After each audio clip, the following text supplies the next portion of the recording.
Arratsaldeon denoi, vamos a dar comienzo a esta conferencia de Isabel Soler.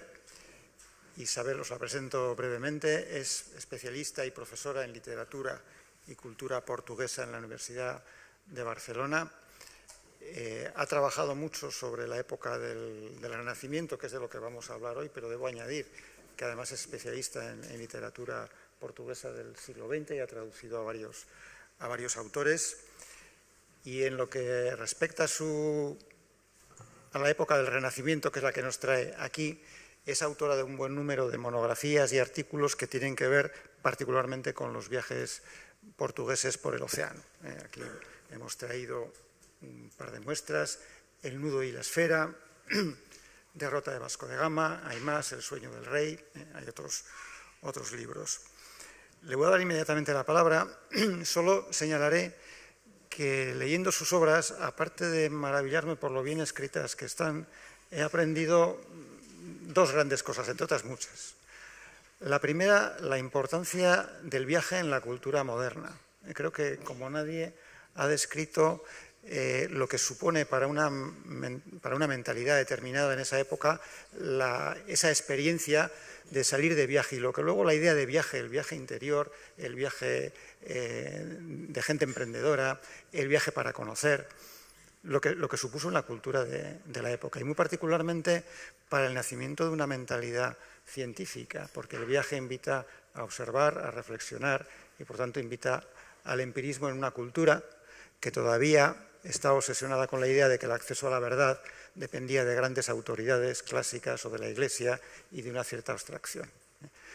La segunda idea que he aprendido es a ver la importancia del mar, del océano, también en esta época en la que se produce un cambio, yo creo que muy notable, de ser un espacio que separa a ser un espacio que conecta, un espacio que une, que por lo tanto va a pasar a ser ya no un espacio de horrores, sino un espacio de importancia geopolítica notable. Por decirlo de alguna manera, las lecturas de Isabel Soler nos convencen de que el océano, de que la modernidad es, entre otras muchas cosas, una cuestión de océanos. Y creo que cuestión de océanos es el título de la conferencia y por lo tanto no tengo más que darte la palabra. Bueno, muchas gracias. Buenas tardes. Me sabe muy mal no poder hablar en euskera con ustedes. Es una lengua que me parece maravillosa. Todas las lenguas me lo parecen, pero el vasco es como de la tierra, ¿no? Es una lengua muy fuerte, muy poderosa. Y la mala educación de este país nuestro hace que no nos enseñen en la escuela las lenguas de la península y no nos enseñen a que son nuestras, de todos, ¿no? Y creo que ese es uno de los grandes defectos que tiene nuestro país, que no nos enseñen las lenguas de la península ibérica, el portugués entre ellas también, ¿no? Bueno, como que ya sé que aquí lo saben todo de la vuelta al mundo y lo saben todo, pues voy a arriesgarme y voy a decir algunas cosas, a ver si consigo interesarles. No es que quiera desordenar la historia y sus tiempos, pero me gustaría empezar in media res, que es como empiezan las epopeyas, porque de eso es de lo que se trata la historia del océano. Es pura epopeya, o mejor dicho, es una suma larga de epopeyas regidas por un metódico calendario que hay que cumplir a rajatabla porque es cuestión de vida o muerte. Por lo tanto, vamos a pensarlo todo como si fuera, como si el viaje, no solo el de la vuelta al mundo, que es, yo creo, la mayor de las epopeyas, el viaje oceánico, vamos a intentar entenderlo como si fuera, como si estuviéramos leyendo una epopeya. A mí me gusta mucho esta imagen. Creo que a mí y a la totalidad de Portugal es una imagen que aparece en muchas cubiertas de libros sobre viajes portugueses, sobre literatura de viajes, en general sobre el viaje oceánico luso. Y la verdad es que yo también he tenido que reprimir muchas veces las ganas de usar esta imagen en alguna de mis publicaciones, y para compensar ese deseo pues suelo llevarme al rey Don Manuel I de Portugal a congresos y a encuentros y a charlas. Es un compañero de viaje habitual. Debajo del Cabo de Buena Esperanza, ya en aguas del Índico, el impresor y geógrafo Martin Waldseemüller representó en una de las 12 planchas inferiores de su Carta Marina de 1516 al rey Manuel I de Portugal como si fuera un poderoso dios marino que cabalga las olas y domina, está cabalgando encima de un delfín. Os vuelvo a poner la imagen porque veis al rey Manuel allí debajo del Cabo de Buena Esperanza, ¿no?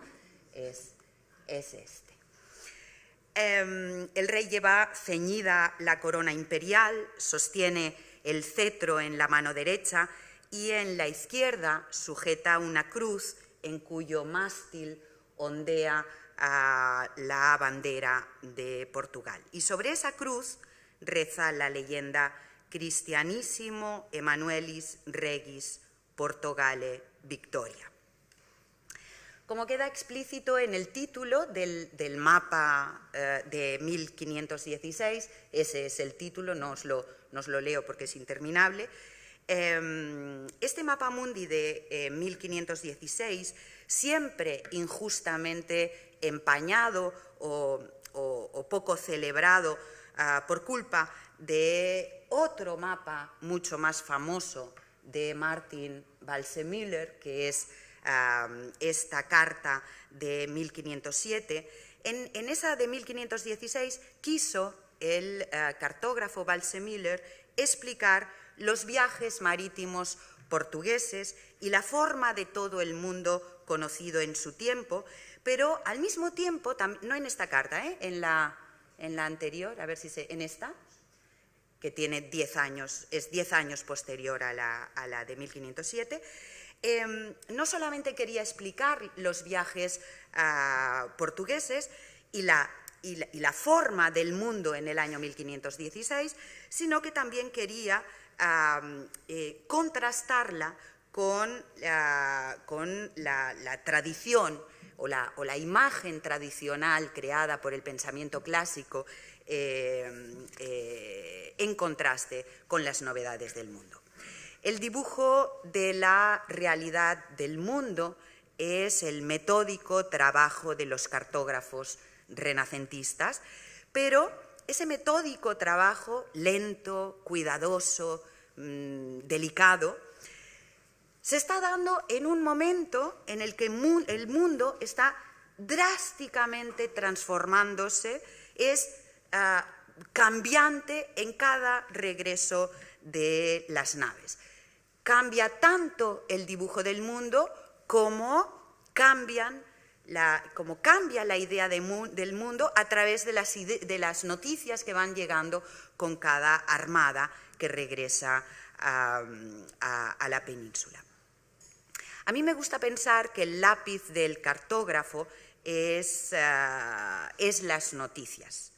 Y que esto es así, no lo puede expresar mejor un cartógrafo portugués, que es Pedro Reinel, que dibujó este portulano en el año 1485. Es un portulano que se conoce por Pedro Reinel me fez. Fijaros qué es lo que dice allí. Es muy bonito porque habla el mapa. Pedro Reinel me hizo o me ha hecho. Pedro Reinel me fez. Y lo que es más bonito también de este mapa es que Pedro Reinel se queda sin pergamino cuando acaba de llegar Diogo Cão a Lisboa, después de haber recorrido un fragmento más del Golfo de Guinea. Y fijaros que Pedro Reinel no tiene espacio en el mapa. pero busca un espacio vacío para poder poner la continuación. ¿Os fijáis? A ver si sé manejar esto. ¡Ay! Bueno, no sé si esto se puede... Ah, ¿veis? Ahí, ¿veis? Bueno, me tiembla mucho el pulso porque yo soy muy temblona, pero esto es lo que vendría a continuación aquí, ¿no? Y lo bonito es que donde encuentra el espacio vacío Pedro Reinel no es en el océano, sino que es en el continente. Me sirve de ejemplo para un ejercicio que me gustaría que hiciéramos, y que es que pensemos el mundo desde el mar y no lo pensemos desde tierra. Somos muy terrícolas, demasiado terrícolas. Siempre estamos pensando en el lugar donde pisamos, el lugar donde vivimos. Bueno, pues vamos a pensar el mundo desde el mar. Lo que pasa es que los mapas también enseñan que la noticia o las noticias no siempre son la novedad. O mejor, las noticias suelen ser o suelen mezclar la novedad con la antigüedad, la realidad con la verdad, que este es un tema que a mí me ha tenido muy preocupada, que es el hilo conductor de un libro mío que se llama El sueño del rey, el conflicto que hay entre la realidad y la verdad del mundo, ¿no? Y la evidencia con el deseo. Una cosa es lo que queremos o querían que fuera el mundo y otra cosa era lo que era el mundo. Si en 1507 Waldseemüller había incluido las divulgadas navegaciones de Américo Vespuccio en su edición de la Tolemaica Cosmographiae Introductio, y para ilustrar esa averiguada nueva realidad vespuciana, enriqueció el antiguo tratado clásico con el bello planisferio en el que se da nombre por primera vez a América. Si os acordáis del planisferio de 1507, pues este es un trocito de dos de las tablas y al final o al principio de esta última tabla aparece el nombre de América, es el primer mapa en el que se bautiza a América. 10 años después, en 1516, el mismo Waldseemüller parece querer ser justo o parece querer ser más plural respecto al mundo y a sus noticias, o quizás más cauto respecto a las noticias sobre el mundo, y sutilmente hace desaparecer ese nombre de América de la nueva Carta Marina de 1516 para que el ya indiscutiblemente nuevo mundo vuelva a ser asiáticamente colombino. ¿Os dais cuenta cómo la verdad y la realidad pues son muy fluctuantes y hay 10 años de diferencia? Eso es lo que parece querer decir la inscripción situada sobre la península de la Florida, Terra de Cuba Asie Partis. Pero un poquito más abajo, en un gran cuadro frente a las costas brasileñas, Waldseemüller da orden de llegada. ¿Veis? Brasilia, Terra Papagali, debe poner, no lo veo bien. Exacto, y entonces pone esa cartela. Y en esa cartela, si la empezamos a leer, llegará un momento que encontraremos el orden de llegada de los navegantes a América, y el primero es Christopheros Columbus Ianuensis Primus, Petrus Aliares Secundus, que obviamente es Pero Álvarez Cabral, que fue el que llegó en el año 1500 de una manera voluntaria o involuntaria, eso no lo sabemos. En el año 1500 topó con la costa brasileña, y el tercero sería Albericusque Vesputius Tertius.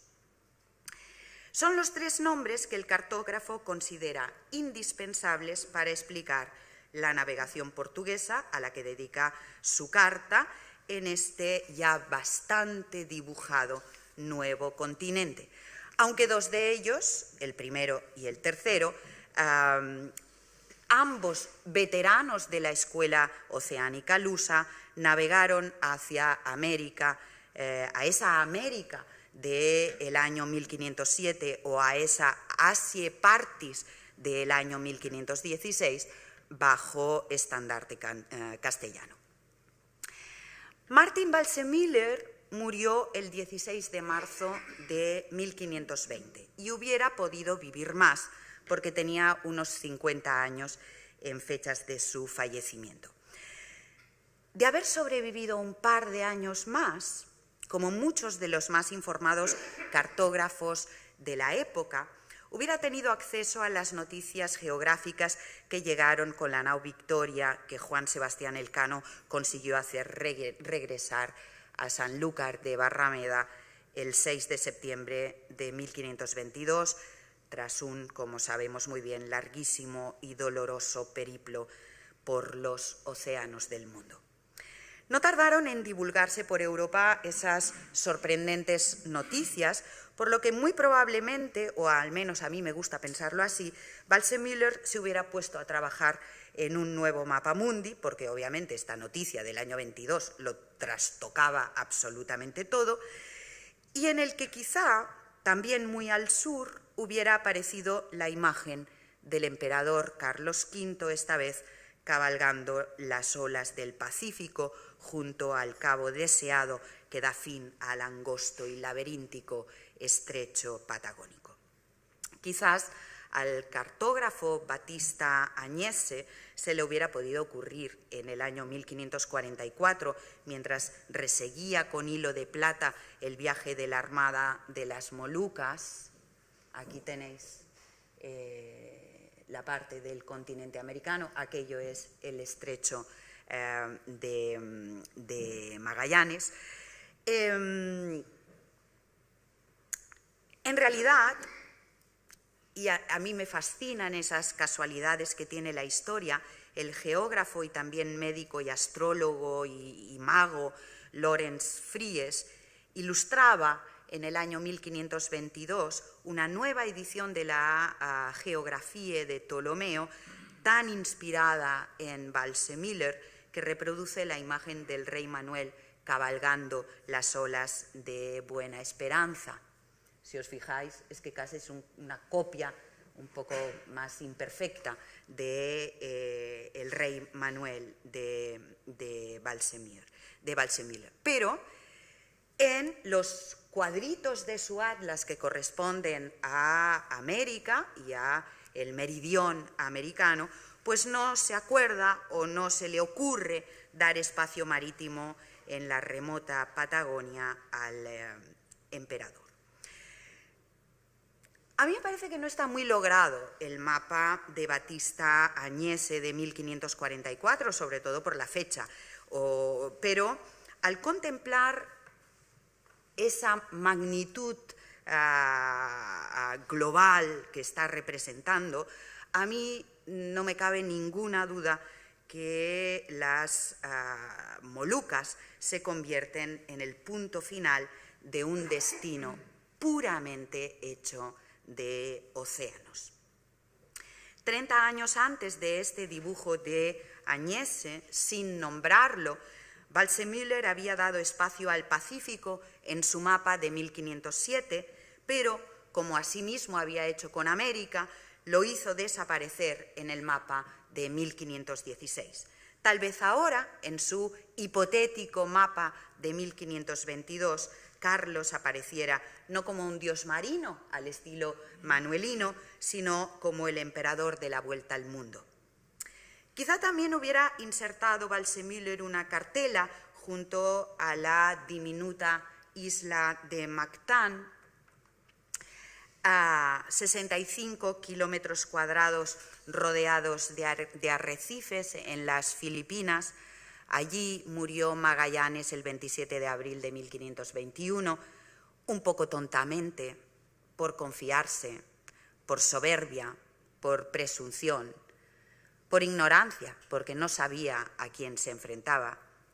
Así quedó representado en la portada del segundo volumen de las décadas de Antonio de Herrera, que se publicaron en 1601.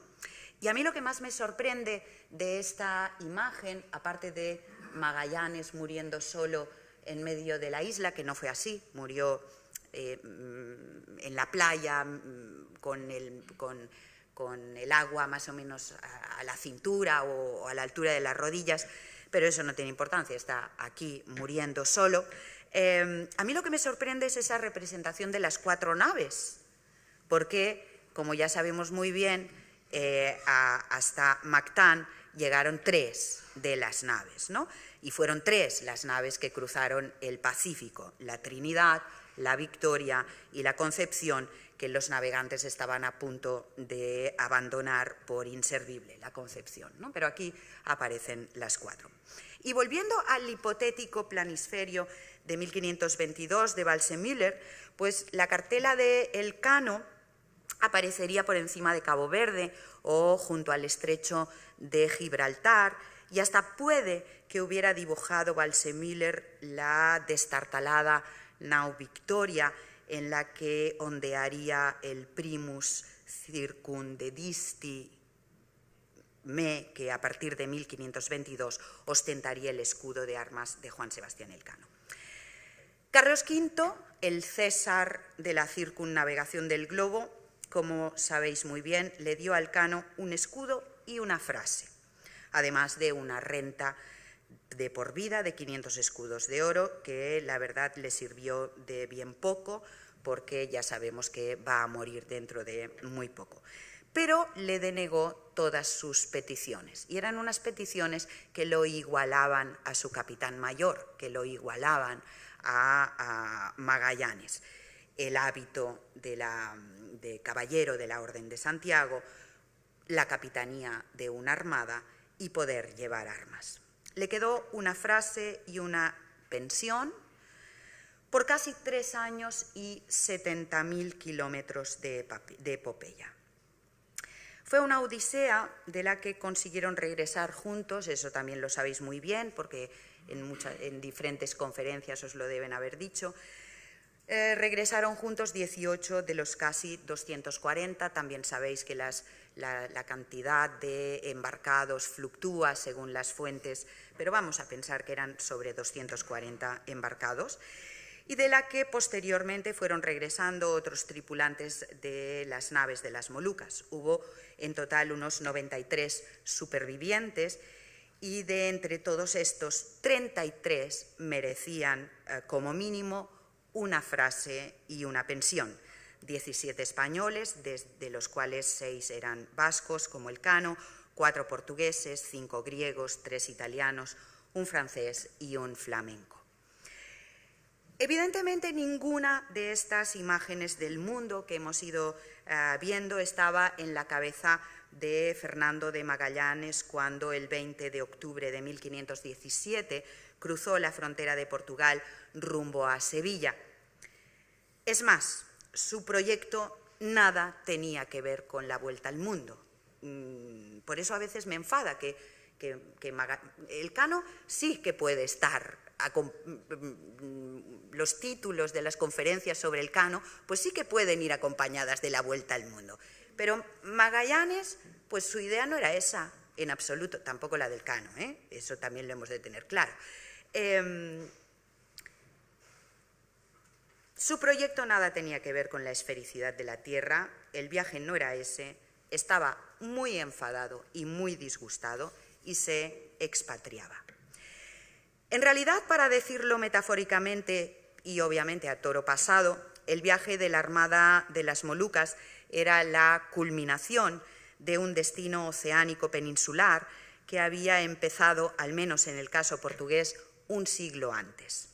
Y el porqué no lo pudo decir más claro en fechas muy tempranas el cronista Gomes Llanes de Zurara en su Crónica da Tomada de Ceuta, crónica de la conquista de Ceuta, que él escribió, el cronista Zurara lo escribió en 1450, pero está haciendo referencia a la simbólica fecha de 1415.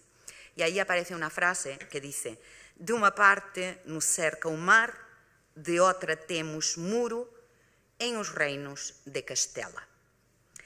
Esa fecha, 1415, para la historiografía portuguesa es como el pistoletazo de salida de las naves del viaje oceánico. La historiografía portuguesa dice que el viaje portugués empieza en 1415, y yo creo que tienen razón, porque es ahí donde empiezan todos esos viajes por la costa africana.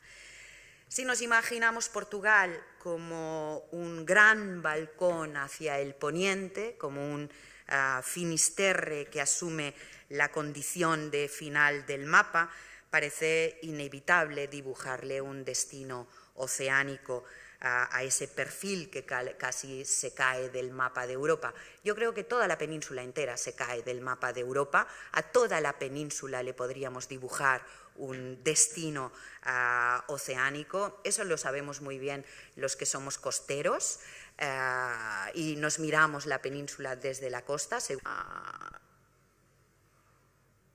Pero contrariamente a lo que han escrito algunos historiadores, el viaje oceánico portugués no fue un proyecto preconcebido, el viaje castellano tampoco, sino que avanzó a tientas. Demasiadas veces tenemos la tendencia o tenemos la mala costumbre de dejarnos llevar por los cronistas y creernos todo lo que nos dicen los cronistas, o nos los creemos casi exclusivamente.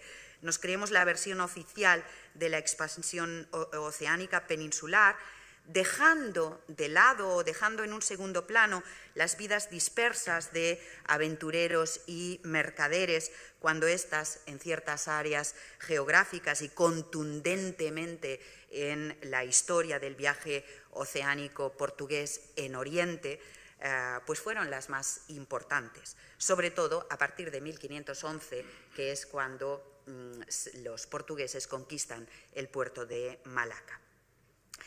Las crónicas oficiales dan sensación de unidad, dan sensación de proyecto preconcebido, de plan premeditado, y eso yo creo que es una idea engañosa, y tendríamos que aprender a leer las crónicas de otra manera. Pocas veces esas crónicas hablan, o demasiadas veces esas crónicas pasan de puntillas por los proyectos fallidos o los éxitos fortuitos, que son los que en realidad configuran la argamasa del viaje marítimo. Eso fue el viaje, de hecho, del propio Cristóbal Colón, un proyecto fallido y un éxito fortuito. El éxito fortuito, obviamente, es lo que metió a Cristóbal Colón en la historia con mayúscula. Y lo mismo fue el viaje de Fernando de Magallanes. Y la vida del Cano fue una de esas vidas dispersas de aventurero que no hubiera tenido espacio en la historia con mayúsculas si la idea de Magallanes hubiera salido bien o hubiera salido como él la tenía planeada, pero no le salió bien. Por eso el viaje de Magallanes es un viaje fallido. Pero no es el error o el acaso lo que convirtió a estos hombres en malos, sino que son los cronistas y las competitivas políticas regias, la carrera, textualmente, a las Indias, o lo que es lo mismo, la carrera por el comercio. Y después vendrán los historiadores, y con ellos vendrán las conmemoraciones centenarias para acabar de arreglar el mito heroico y el símbolo patrio. Sí es cierto que primero Magallanes y después el Cano y los supervivientes de la nao Victoria le dieron un impensado y tajante golpe de gracia a la realidad del mundo, y tras ellos el mundo debía volver a ser pensado y necesariamente tenía que volver a ser dibujado. Sin embargo, contrariamente a lo que se suele creer, no era el mundo lo que perseguía el capitán portugués, sino que lo que perseguía era la Especia. Quería llegar a ella, quería situarla en el mapa y, en consecuencia, demostrar a quién pertenecía. Esas eran sus órdenes, y muchos antes que él habían recibido órdenes similares. porque las especias, como el mármol de Carrara en las cúpulas florentinas y romanas, o la ciencia de los príncipes, que es la cartografía, las especias son la materia que sustenta los siglos renacentistas. Y de la misma manera que en aquel libro tan gordo yo reivindicaba al navegante como uno más y muy importante de los hombres nuevos renacentistas, y lo quería poner al mismo nivel que el pintor, que el físico, el médico, que el cosmógrafo, que el matemático, que el político, que el artista, que el genio, pues el navegante era necesariamente uno de los protagonistas del mundo moderno. Pues las especias tienen que ocupar también ese espacio de la modernidad. Al vaivén de la persecución de las especias, el mundo había ido transformando su realidad, había ido transformando su forma, había ido transformando sus contenidos y no, obviamente, sin grandes sacrificios. Pero las especias que perseguía Magallanes eran las más lejanas, las más costosas, las más exóticas, también las más desubicadas de los mapas, aunque no por ello desconocidas en los mercados y en las mesas de los grandes señores y en las boticas de los físicos occidentales. Esta es una imagen del clavo. Él sabía dónde estaban esas especias, las había visto, sabía de su valor en los mercados orientales, sabía que llegar a ellas era cuestión de voluntad, de obstinación, de conocimiento, de información y de experiencia, y todo eso él, Magallanes, lo tenía. Sabía que le faltaba el dinero, eso no lo tenía, y también sabía que llegar a ellas era una cuestión de océanos, de varios océanos. En realidad, el constante y progresivo dibujo del mundo durante los siglos renacentistas era consecuencia de la búsqueda marítima y del hallazgo, búsqueda y hallazgo van totalmente relacionados, de los grandes mercados especieros orientales. Pero si esa búsqueda fue una de las puertas por las que Occidente entró en la modernidad, las especias no eran en absoluto algo novedoso para el saber occidental, sino tan antiguo como la historia del culto a los dioses, la historia de la ostentación de la riqueza, la historia del deseo sexual, la historia de las enfermedades o la historia de los condimentos culinarios.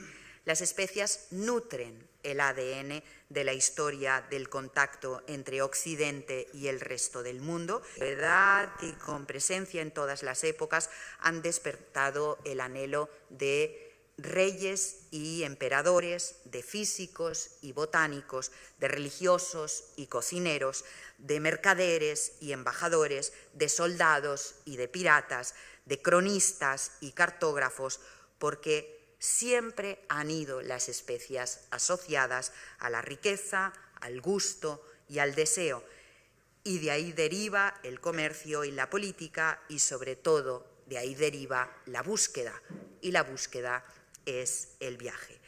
Es verdad que el momento más espectacular, el momento más bullicioso en esa búsqueda, el momento del deseo más imperioso de hallar esas especias, se dio durante el Renacimiento, pero la búsqueda venía de muy atrás, y ahí la experiencia marítima de Magallanes, previa a la expedición de la Armada de las Molucas, su saber sobre la realidad del mundo gracias a los años del viaje oriental, modernizaba ese deseo al que Cristóbal Colón, 3 décadas antes que el viaje de las Molucas, sin ser consciente de ello, había dado un inesperado giro geográfico. Una pregunta sería, ¿seguía Magallanes el antiguo proyecto colombino? Pues desde el punto de vista geopolítico, pues no tenía más remedio. Para llegar al clavo y a la nuez moscada bajo estandarte Habsburgo, pues no había otra opción que navegar hacia el poniente. Y ese rumbo para Magallanes iba a ser nuevo. Lo bonito de pensar de manera global en este viaje, pues es eso, ¿no? que Magallanes iba a avanzar a tientas y era muy consciente de ello durante la mayor parte del viaje, pero también sabía que si era capaz de encontrar el paso, conseguiría llegar, casi lo consigue, a latitudes conocidas, a aguas navegadas y a puertos frecuentados. Le faltaron 608 millas náuticas, 1.126 kilómetros, como ir desde Barcelona a Lisboa, cruzarse la península ibérica. Para Magallanes, el mundo conocido estaba al final del viaje, no al principio. Oriente era el mundo conocido para Magallanes, las Indias verdaderas, allí donde el Índico mezcla sus aguas con el todavía no nombrado Pacífico. Por el contrario, la propuesta de Cristóbal Colón, primero a la corona portuguesa y después a la castellana, era puramente atlántica, porque era al otro lado de esa mar océana donde necesariamente se encontraba Oriente.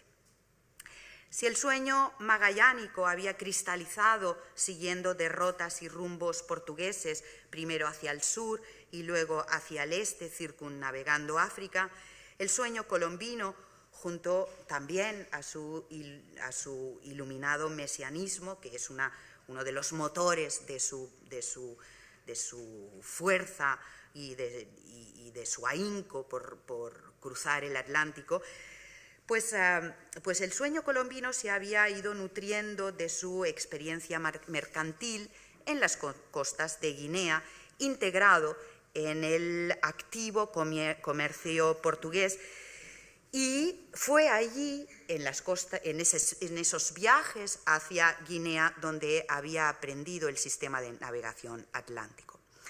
A su vez, a lo largo de todos esos años guineanos y madeirenses, él estaba casado con una noble madeirense, el proyecto de Cristóbal Colón también se había podido ir alimentando del conocimiento de otras propuestas que durante la década de 1480 se habían ido presentando ante la corona portuguesa. El mismo año 1488, el mismo año en el que Bartolomeu Díaz consigue circunnavegar el continente africano, el rey don Juan II mandaba hacia el oeste 2 carabelas bajo el mando del flamenco Ferdinand van Olmen, que nunca consiguieron regresar. Unos años antes, en 1484, el madeirense Fernão Domínguez do Arco consiguió del rey el título de capitán para volver a una tierra que decía haber descubierto hacia Occidente. 2 años después, el también madeirense João Afonso do Estreito y el flamenco afincado en las Azores Fernão Dulmo recibían cartas regias que les autorizaban a adentrarse en el Atlántico hacia Poniente para poblar unas tierras que se identificaron con la medieval isla de las 7 ciudades, cuya búsqueda ya había sido planeada 10 años antes por Fernão Telles de Meneses. En esa expedición, la de Fernão Dulmo, participó el comerciante, astrónomo y geógrafo alemán Martin Behaim, tras la cual mandó confeccionar un globo terráqueo, el más antiguo que se conserva, que reproducía los avances de los viajes marítimos y en el que no se advierte ningún obstáculo entre Europa y Zipango. Las Indias estaban al otro lado del océano.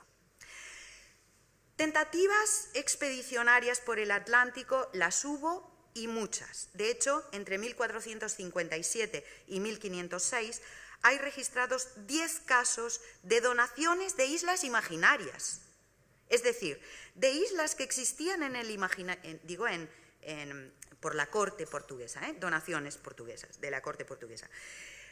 Islas que existían en el imaginario, pero que también existían en las cartas y en los mapas, aunque nunca habían sido encontradas. Desde el Portulano de Angelí Dulcert de 1339, en el que aparece la ínsula Brasil o la isla de San Brandani, pasando por la carta náutica de Guillem Soulet de 1380 y de 1385. Esta sí que os la he traído porque además este señor se llama como mi abuelo, Guillem Soulet, y por eso me hace ilusión, mucha ilusión este mapa, ¿no? Pues aquí aparecen casi todas. Aparece Capraria, Lowo, Ínsula Brasil, San Brandán, y se repiten también en el planisferio becario de 1426, que es este. No se ven muy bien, pero es muy bonito ver todos aquellos barcos que se salen del mapa prácticamente y las islas, esas islas imaginarias que esos barcos andan buscando por ahí. En el de Zuane Pizzigano de 1424 ya aparece la isla de Antilia, que dará nombre a las Antillas y también fue llamada Isla de las Siete Ciudades. Y esta isla de las Siete Ciudades todavía aparece en el Piri Reis de 1513 y hasta en el Abraham Mortelius de 1570, con la isla Brasil y la isla de San Brandán. 1570, el mundo se ha dibujado muchas veces ya en 1570. Lo que quiero decir es que muchos en Portugal pidieron licencia para llegar a esas islas cuya geografía se mezclaba con las otras ya existentes desde hacía mucho tiempo, Madeira, os Azores, las Canarias, Cabo Verde, y mucha información circulaba por los muelles de Lisboa a la que tuvo acceso Cristóbal Colón y pudo tener acceso durante una larga etapa de su vida. ¿Qué quiero decir con esto? Quiero decir que en Castilla el proyecto colombino fue indiscutiblemente vanguardista, pero no lo era tanto en Portugal por tener el océano allí delante, abierto al horizonte, y por llevar ya muchas décadas navegando en él rumbo a las costas africanas, también a Madeira, también a las Azores. Parece, aunque hay documentos, pero no cartografía, que las Azores y Madeira ya habían sido descubiertas, o sin colonizar, pero sí descubiertas muy a principio del siglo XIV. En cualquier caso, demostró ser perseverante Cristóbal Colón, porque pasaron 8 largos años desde que en 1484 la Junta de Matemáticos del rey portugués desestimó su propuesta por inviable geográficamente, hasta que finalmente, y tras haberla rechazado 2 veces, el 17 de abril de 1492, los reyes católicos se comprometieron con el futuro almirante en las capitulaciones de Santa Fe.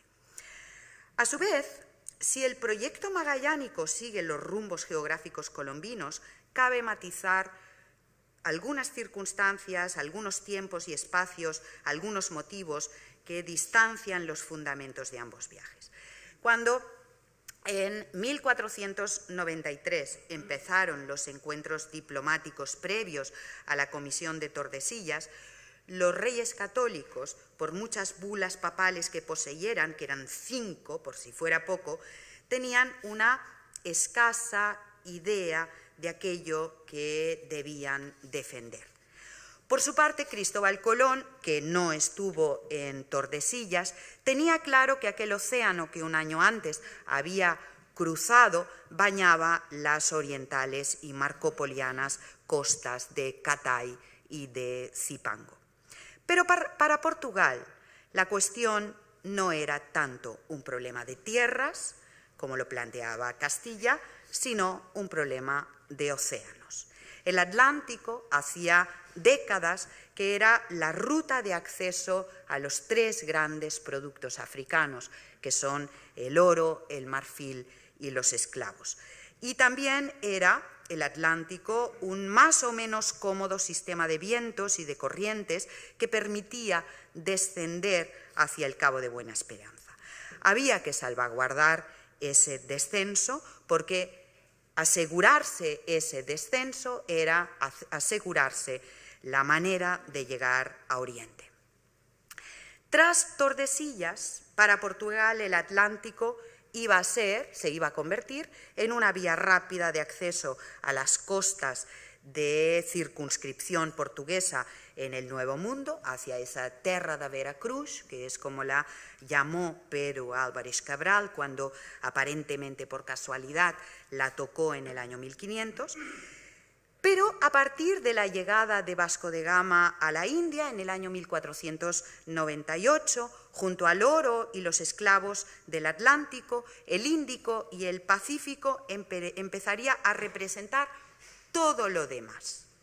Y todo lo demás era el marfil de Quiloa, el terciopelo de Persia, el algodón de Cambay, los diamantes de Vijayanagar, las perlas de Ceilán, el ámbar de las Maldivas, el azúcar y el arroz de Bengala, los rubíes de Myanmar, la pimienta y el alcanfor de Sumatra, el sándalo de Timor, la nuez moscada y el clavo de las Molucas, las sedas y las porcelanas de China, la plata de Japón.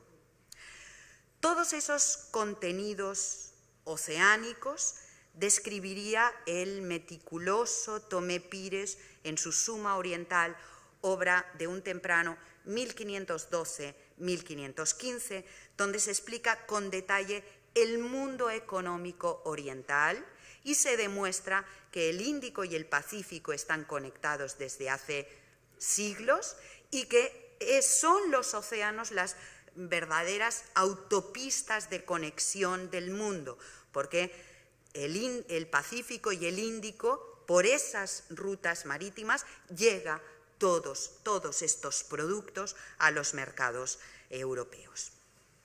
La existencia de esas riquezas, obviamente, ya se conocían en época de Tordesillas, lo que no se sabía era cómo llegar a ellas, por mucho que Cristóbal Colón creyera haber estado allí. En cualquier caso, las del Índico y el Pacífico eran riquezas incomparables por las que había que luchar, tanto en Oriente como desde Occidente. De ahí que el primer gobernador de la India y fundador del Estado portugués de Oriente, Afonso de Albuquerque, se dedicase nada más llegar allí en el año 1503 a recabar información y a conquistar los principales puertos del Índico y del comercio internacional. De hecho, los consiguió conquistar todos menos uno, Adén, que es la puerta del Mar Rojo. ¿Lo veis? Igual lo puedo señalar aquí. Ah, no, no aparece aquí.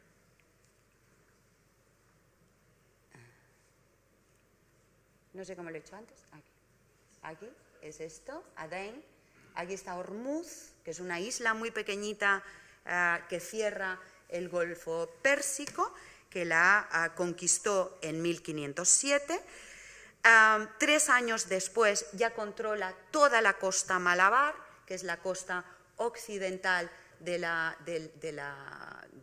India, y la deseada Malaca, el paso hacia Extremo Oriente y el Pacífico, la posición idónea para dominar el Golfo de Bengala, Insulindia, Indonesia y el sur de la China, cayó en el año 1511. Testimonio de todo esto fue Fernando de Magallanes, que el 25 de marzo de 1505, y en calidad de hidalgo de la Casa Real, que esto es una cosa muy complicada, no se sabe muy bien qué quiere decir hidalgo de la Casa Real portuguesa, porque es complejísima la Casa Real portuguesa, pero creo que puedo saber más o menos qué quería decir hidalgo de la Casa Real. Pues había embarcado en ese año 1505 con su hermano Diego de Sousa. Ya sabemos que los hermanos de Magallanes no usaban el nombre paterno, usaban el nombre Sousa de la madre. Su hermana sí, Isabel de Magallanes, y él como primogénito usaba el nombre del padre. Pues se iban, Diego y Fernando, en la armada del que iba a ser el primer virrey del Estado de India, don Francisco de Almeida. Y una vez en la India participó de un montón de expediciones, la conquista de Goa, las más importantes fueron la conquista de Goa y la de Malaca al servicio de Afonso de Alburquerque. En 1505 se había embarcado, en Lisboa, se había embarcado también como escudero su íntimo amigo Francisco Serrão, un personaje amigo íntimo de Magallanes, pero un personaje fundamental no solamente para la historia entre Portugal y las Molucas, sino para el proyecto futuro de Magallanes en Sevilla a partir del año 1519. Magallanes navegó por Oriente, como sabemos muy bien, desde 1505 hasta 1513. Y esos fueron años cruciales de aprendizaje tanto de puertos comerciales y conquista de esos puertos comerciales, como de aprendizaje del origen de los productos mercantiles, y comprendió Magallanes también que los océanos eran las vías por donde el flujo económico oriental se dispersaba, no solamente por Oriente y Extremo Oriente, sino por el mundo entero, por el mundo conocido entero, es decir, por Europa también. Tordesillas era para Portugal una cuestión de océanos. Pero el proyecto colombino no estuvo marcado por la contundente línea del meridiano atlántico, que a partir de 1494 iba a demarcar el mundo, sencillamente porque el viaje de Cristóbal Colón, el primer viaje, es anterior al tratado y el tratado es consecuencia de ese primer viaje. Por el contrario, el proyecto de la Armada de las Molucas ya partía de ese acuerdo y asimismo partía del conflicto por él generado, que repercutía no tanto en las delimitaciones del meridiano, por tanto del Atlántico, sino en la inexactitud demarcativa del contrameridiano. Este mapa es un mapa maravilloso que normalmente la mayoría de los catálogos, de los programas, de las charlas de los historiadores, pues normalmente se enseña mucho más hacia Occidente, porque lo que interesa generalmente es esa línea que tenéis, que casi he sacado de la foto, ¿la veis, verdad? Esa es la línea del Tratado de Tordesillas, según este maravillosísimo mapa que es el Cantino, un mapa comprado por un, vamos a llamar embajador, aunque también le podríamos llamar espía italiano, Cantino, del duque de Ferrara. Lo compró barato, por 12 ducados de oro, y es uno de los mapas más maravillosos de la cartografía portuguesa. Lo compró en el año 1502, lo iba a decir al revés, 1502, y por eso ese mapa, que es anónimo y no está fechado, pues se suele fechar en el año 1502. Es un mapa maravillosísimo. ¿Y qué es por qué no he colocado el Atlántico aquí? Pues porque lo que hay desde la línea de Tordesillas hacia Oriente es propiedad de Portugal, y según el Tratado de Tordesillas, es decir, el mundo entero. Y lo que hay a partir de la línea hacia Occidente, pues es lo que le toca a Castilla. ¿Qué pasa? Pues que este mapa no marca el contrameridiano, lógicamente, porque en el año 1502 pues a nadie le importa el contrameridiano. Si el meridiano en realidad había facilitado el acceso portugués a Oriente, el contrameridiano empezaría a causar serios problemas. No tanto a medida que desde Goa las naves portuguesas progresan más hacia el este, sino en el momento en el que España se empieza a interesar por aquellas imprecisas latitudes. Y eso ocurre justamente a partir de la propuesta de Magallanes ante el futuro emperador Carlos a principios de marzo de 1518 y en Valladolid. De pronto, el contrameridiano adquiere el protagonismo que hasta este momento había ostentado esa tajante línea atlántica, porque además del acceso al lucrativo clavo y a la nuez moscada, la manera de convencer al rey Carlos de que aceptase su proyecto era demostrar a que las Molucas le pertenecían a él, al futuro emperador, y que se encontraban en la parte española del contrameridiano y no en la parte portuguesa. Este era el motivo del viaje. Sin embargo, en fechas del tratado, por mucho que existiesen, ni se podía entender la realidad de la inexistente, y lo estoy pronunciando en cursiva, América, ni se podía saber dónde estaban las Molucas. Para España, el archipiélago no era real ni siquiera en el año 1522, cuando arriban los supervivientes de la nao Victoria, ni en las discutidas resoluciones del Tratado de Zaragoza de 1529, por las que el rey Don Joan III compró aún ya en el año 1529, desinteresado Carlos V, el derecho sobre unos territorios que en realidad ya le pertenecían. Bueno, le pertenecían según el Tratado de Tordesillas. Para Portugal, por el contrario, el archipiélago era real desde la expedición de Antonio de Abreu, que desde Malaca recorrió las islas indonesias desde noviembre de 1511 hasta mediados de 1512, y en esa expedición es mucho más que probable que participara Magallanes, y en la que seguro participó su amigo Francisco Serrao. Este es uno de las grandes incógnitas que suscita la experiencia biográfica de Magallanes. Saber si realmente Magallanes embarcó en una de esas tres naves que en 1511 Afonso de Alburquerque mandó a cargo de Antonio de Abreu a las Islas del Clavo, las Molucas, les llamaban las Islas del Clavo, y a las Islas de la Nuez Moscada, que era Banda. Entre los pocos nombres que han quedado recogidos, los mandos, los pilotos y poco más,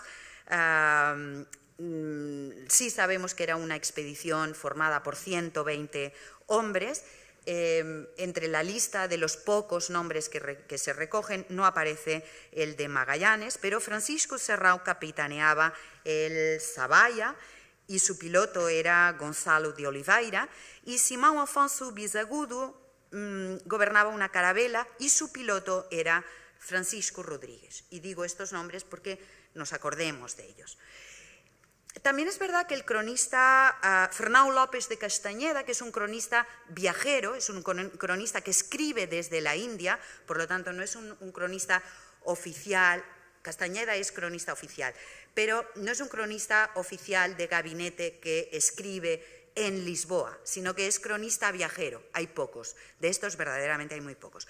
Pues Fernão López de Castañeda da a entender abiertamente que Magallanes estuvo allí y dice: o mesmo Fernão de Magalhães fora testemunha del viaje de Antonio de Abreu, tendo a certeza onde aquelas ilhas yacían. Por lo tanto, y hay otros testimonios que aseguran que Magallanes sí participó de esta armada. Parece que Alburquerque les ordenó explícitamente que no hicieran el pirata y que causaran buena impresión. Y aparte del extenso racimo de islas en las que estuvieron, navegaron unos 4.000 kilómetros, y el clavo y la nuez moscada que cargaron en Banda antes de regresar a Malaca. Lo más interesante para la biografía de Magallanes es que su amigo Francisco Serrao naufragó en las deshabitadas Islas das Tartarugas, que es Nusa Penjuru, en el archipiélago de La Cipara, y no regresó con Antonio de Abreu. Parece que los náufragos pasaron allí 2 meses hasta que se apoderaron de una nave, consiguieron llegar a Amdón y de allí a Ternate, y dice el cronista Antonio Galbao que allí se quedaron los portugueses 7 u 8 años.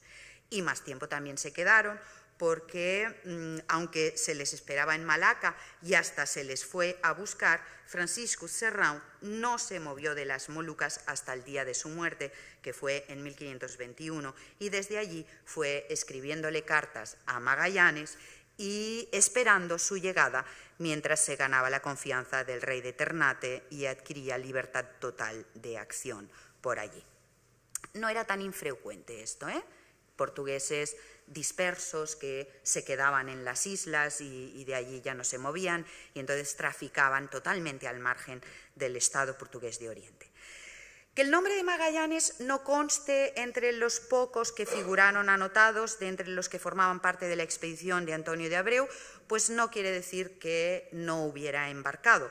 Puede que hubiera ido, pero que no desempeñase ningún cargo importante, ni protagonizase ninguna acción destacable que valiera la pena registrar, como si aparece su nombre, por ejemplo, en la península del Gujarat, o en las acciones en el Gujarat de la India, o en Quilua, o en Zanzíbar, o en otros lugares. Va apareciendo el nombre de Magallanes, aquí no. También cabe la hipótesis de que sí se hubiera dispuesto de esta información y que apareciera registrado en algún documento, pero que, vistas las posteriores consecuencias para Portugal y para España de la experiencia oriental del portugués, pues que se hicieran desaparecer o que no quedasen recogidas en el archivo de la casa de la Torre do Tombo de Goa, que Goa es la capital del Estado portugués de Oriente. Siguiendo en el ámbito de las suposiciones, dado el carácter ambicioso de Magallanes, pues a mí me cuesta muchísimo pensar que se hubiera quedado en Malaca, aunque Malaca es un enorme mercado internacional en el que se puede hacer mucha cosa, pero estoy segura que Magallanes no se hubiera quedado en Malaca mientras zarpaba una gran expedición en busca de una de las especias más raras, más caras, más difíciles de adquirir de la época, y en la que además iba su íntimo amigo Francisco Serrão. En cualquier caso, si Magallanes fue realmente a banda en esa armada, no se quedó con su amigo Serrão, ya no se volverían a ver nunca más, sino que regresó a Malaca con Antonio de Abreu, y también con Abreu abandonó Malaca en enero de 1513 hasta Coxín, donde juntos embarcaron de regreso a Portugal. Magallanes se llevaba de Malaca a su criado malayo Enrique. Lo importante es que Portugal hasta tenía las Islas Molucas dibujadas desde el año 1513, gracias a los mapas que el piloto Francisco Rodríguez incluyó en su libro. Son estas. Basados en los mapas del Atlas de Francisco Rodríguez, algunos de ellos están basados en unos mapas que encontró en Malaca, elaborados por un piloto javanés. Y lo bonito también es que, ¿veis? Las islas, las Molucas son las que están pintadas en azul. Lo bonito también es que el libro de Francisco Rodríguez llegó a Lisboa en 1516 junto con una copia de esa valiosísima Suma Oriental del botánico y feitor de Malaca, Tomé Pires, antes, por tanto, de que Magallanes se instalara en Sevilla.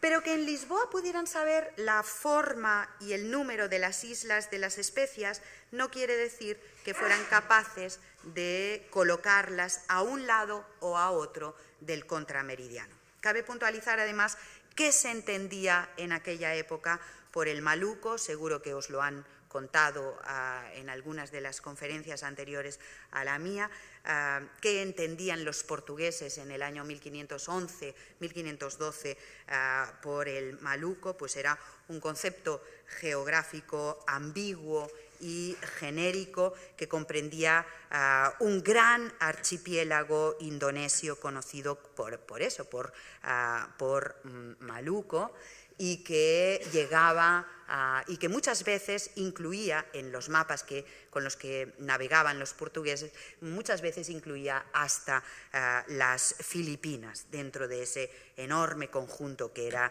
el Maluco. Después, ya avanzado el siglo XVI, los documentos fueron siendo más concretos y las Molucas se redujeron a las 5 islas de las que se podía obtener el clavo, islas en las que Magallanes no había estado en esa expedición de Abreu, pero que conocía muy bien por las cartas que había ido recibiendo de su amigo Francisco Serrão. Pero faltaba mucho para llegar allí. Primero había que vencer un enorme obstáculo, porque eso era lo que era América a principios del siglo XVI y concretamente en 1519, un problema geográfico insalvable. Y asimismo era un problema mental, es decir, era un conflicto para la ordenación del mundo establecida por el pensamiento occidental. En cualquier caso, también en ese año 1519, América ya es América y había dejado de ser totalmente Catay y Zipango. Sin embargo, tanto la realidad de América como la del mundo entero eran dos ideas imposibles de imaginar en 1492 o en 1521. América, aunque ya había sido nombrada, todavía no era una realidad asimilable por el pensamiento occidental ese 6 de septiembre de 1522, cuando la única nave superviviente de la armada de Fernando de Magallanes se acercaba sin su capitán mayor a Sanlúcar de Barrameda. América era un enorme rompecabezas por hacer, en el que con falta de firmeza se habían ensamblado las costas venezolanas a las brasileñas o la Florida de Gaspar Corte Real y después de Ponce de León al Mar del Sur de Núñez de Balboa. La obsesión por encontrar el paso que debía unir el Atlántico y las aguas de las Especias había empezado muy temprano, en 1501, cuando la flota portuguesa en la que navegaba Américo Vespuccio buscaba un paso occidental hacia Oriente. Se daba inicio así a una larga saga de navegantes que recorrieron el continente americano de norte a sur y de sur a norte. De hecho, a eso iba el propio Cristóbal Colón en su cuarto viaje a América, en abril de 1502, cuando apenas le quedaban 4 años de vida. Pero aunque la búsqueda del paso era perseverante y contribuía a tomar conciencia de las dimensiones continentales del Nuevo Mundo, cuando Magallanes soltaba amarras en Sevilla, apenas se había dibujado el mapa, apenas se había colocado en el mapa Río de la Plata, y las costas mexicanas y panameñas y Terranova y el Labrador eran tierras emplazadas en un espacio abstracto, aunque eran lugares muy frecuentados por vascos y por portugueses desde hacía siglos. Y aunque en 1522 la hubiera circunnavegado, ni siquiera los 18 supervivientes de la nao Victoria eran capaces de entender las dimensiones de la redondez de la Tierra, porque la habían navegado a ciegas, como náufragos perdidos en pura lucha por la vida. Ni Cristóbal Colón ni Magallanes consiguieron materializar sus proyectos. El genovés no llegó a la India, aunque sí llegó a sus Indias, ni el portugués a las Molucas, o no llegó por la ruta castellana, ni consiguió demostrar a qué lado del contrameridiano de Tordesillas se encontraba el archipiélago. Sin embargo, el valor de sus fracasos es extraordinario, porque no se asienta, o no solo en su empeño, sino en la trascendencia de su búsqueda y en la consecuente realidad encontrada, la paulatina, progresiva, lenta aparición de un grandioso e impensado continente y la revelación de la verdadera dimensión del mundo, además del descubrimiento del mayor de los océanos del planeta. Con el tiempo, sus viajes y ellos mismos acabaron por ser también otra cosa: símbolos identitarios nacionales, personajes principales del teatro geopolítico internacional, eslabones cruciales de una larga carrera especiera por los océanos del mundo, culpables del rico desarrollo de la bella cartografía jurídica, armas para el poder de los estados.